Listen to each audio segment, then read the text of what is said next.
La légende raconte que la guerre entre les Touillettes et les Sucrètes s'est terminée grâce à une seule Touillette, la meilleure d'entre elles.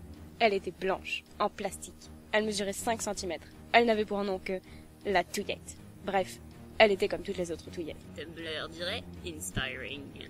Je vais vous raconter son histoire. Tout commença lorsqu'elle fut choisie par le divin étudiant pour le sacrifice rituel de la pause de midi. Les doigts du Seigneur l'attrapèrent pour la plonger dans le gobelet sacré de Twinning au citron, quand, soudainement, ils la lâchèrent. Elle tomba par terre, dans la poussière. Je rêve ou j'ai fait un alexandrin? J'ai fait un alexandrin! Avec une rime interne et tout!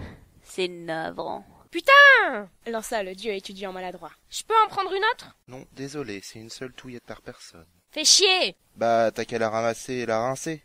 Boulet. Merci, mais je veux pas attraper l'hépatite C. En plus, elle est tombée sous le comptoir. La Touillette n'avait pas d'oreille, alors elle n'entendit pas la discussion des dieux au-dessus d'elle. Elle avait réussi à glisser sous le meuble, et déjà, elle pensait. Elle réfléchissait à un plan pour libérer son escouade du gobelet 55 centilitres dans lequel elles étaient enfermées, parquées, tels des prisonniers de la guerre sans merci qu'elle livrait contre les terribles et cruelles Sucrètes. Alors qu'elles sortaient de l'usine, le centre où l'on formait les Touillettes à la guerre, et qu'elles étaient en chemin vers le front, dans le camion de livraison, quelqu'un avait ouvert le sachet de l'escouade 042267242819. Elle s'était retrouvée prise dans l'embuscade sucrée, piégée entre la panière à sucrètes et le stand de barres chocolatées. Ça avait été une bataille terrible. La moitié de sa division avait péri sous l'assaut, et les cadavres en plastique restaient encore dans sa mémoire, cassés, brisés. Elle réprima un haut le cœur et rampa sous le meuble.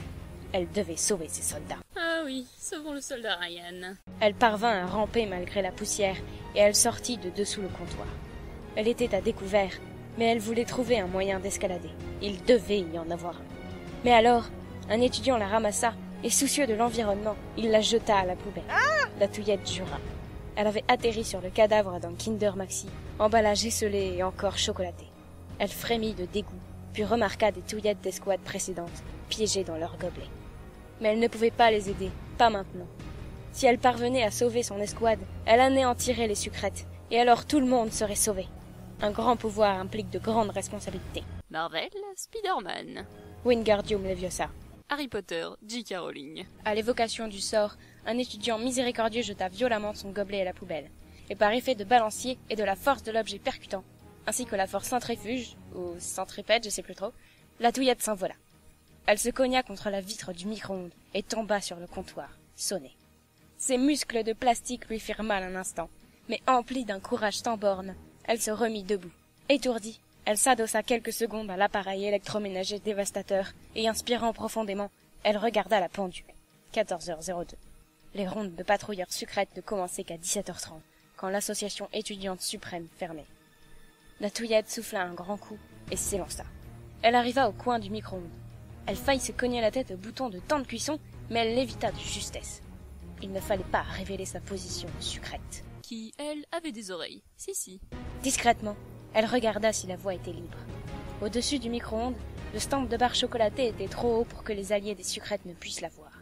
Elle était donc à l'abri, devant le bouton de la porte du réchauffeur maléfique. Elle observa le terrain. La panière des Sucrètes était toute proche. Elle pouvait déjà sentir l'odeur affreuse du glucose par son unique narine. Plus loin, ses amies, ses sœurs, étaient séquestrées et toutes blotties les unes contre les autres dans le gobelet 55 centilitres. Elle leur fit un signe discret, et un jeune soldat fit passer le message à son second. Son second était la seule Touillette survivante qu'elles avaient trouvée dans leur prison lors de leur incarcération. Elle portait cependant les marques de ses batailles précédentes, des rayures douloureuses. Elle expliqua son plan. Penchez toutes d'un seul côté, je vais venir jusqu'à vous et pousser le gobelet. Utilisez la technique du nager vers le fond. Continuez comme ça. Allez, papa. T'as une idée de génie, Mémo. C'est mon père. Allez, tous ensemble, droit devant. Nagez vers le fond. Droit devant toi, nage droit devant toi. Presque. Allez, encore. Le second comprit immédiatement grâce à sa grande culture cinématographique et approuva du chef. Il distribua les ordres. Quant aux Sucrètes, elle venait de remarquer qu'il y avait de l'agitation dans le gobelet, et un petit groupe de patrouilleurs sortis de la panière confortable, vaisseau mère en osier, répugnant de meurtre. Lorsqu'elles lui tournèrent le dos, la Touillette bondit et s'élança. Elle courut sur sa tige le plus vite possible et heurta de plein fouet les 4 Sucrètes machiavéliques. Elles s'éparpillèrent sous le choc, entraînant dans leur chute la Touillette héroïque. Celle-ci rassembla toutes ses forces et son courage, et se releva. Puis elle marcha en titubant jusqu'au maudit gobelet. À travers la paroi, elle pouvait voir ses pairs, emplis d'espoir de liberté. Elle commença à pousser, mais alors, une étudiante assoiffée l'attrapa et la plongea dans le thé sacrificiel. Notre Touillette voulut hurler de désespoir, mais elle n'avait pas de bouche. Seulement une narine géante, la pauvre. Elle pleura un instant par ses yeux microscopiques. La brûlure du thé l'engourdissait de douleur, et le sachet la droguait complètement. Le paysage du couloir défila pendant un moment, où elle lutta pour ne pas se noyer. Mais finalement, elle fut transportée dans la salle H21. Après cette salle, on ne revoyait jamais une Touillette vivante. Elle se sentait perdue. Elle ne voyait plus son escouade. Elle avait échoué. Abandonnée ses amis, aux étudiants savaient qu'elle sort. Elle mit un moment à faire son deuil. Mais elle fut obligée de se reprendre lorsqu'elle sentit des doigts divins la saisir par la tige. Oui, c'est bien une métaphore phallique. Oui. Elle accomplit la mission existentielle de toutes les Touillettes et touilla le breuvage au citron. Elle put à nouveau respirer lorsque l'étudiante la sortit du gobelet rempli et la posa sur l'emballage d'un Kinder Bueno au chocolat blanc, à moitié dévoré, pour pouvoir goûter au thé sacrificiel. Pendant que le verre était soulevé de la table, la Touillette effectuait son repérage, réflexe militaire. C'est alors qu'elle les vit, le roi Sucrète et sa garde rapprochés. L'étudiante les avait emmenés avec elle. Leurs regards se croisèrent, et le roi donna l'ordre à ses soldats de tuer cette maudite Touillette. On remarque ici un discours rapporté, dont une partie en discours indirect libre. La Touillette se leva et fit bravement face à ses ennemis. Elle se battrait jusqu'au bout, jusqu'à la fissure fatale. 2 des Sucrètes se jetèrent sur elle, mais elle esquiva habilement. Elle sauta et virevolta dans les airs, effectuant des figures dignes d'un gymnaste de Jeux Olympiques, et, expérimentée, elle retomba au sol, debout et juste devant le roi. Celui-ci observa ses 2 gardes coupés, percés, morts. Il allait parler, mais la Touillette ne lui en laissa pas le temps, et elle l'éventra d'une pirouette, sa tige pointue déchirant la membrane de papier qui retenait le glucose, l'essence des Sucrètes. La Touillette regarda le dernier garde encore vivant. Il tremblotait. Dis à ton peuple que ton roi est mort, les Touillettes ont vaincu, libérez-les! Puis elle donna un coup de tête à la Sucrète qui s'envola au loin sous la force de l'impact.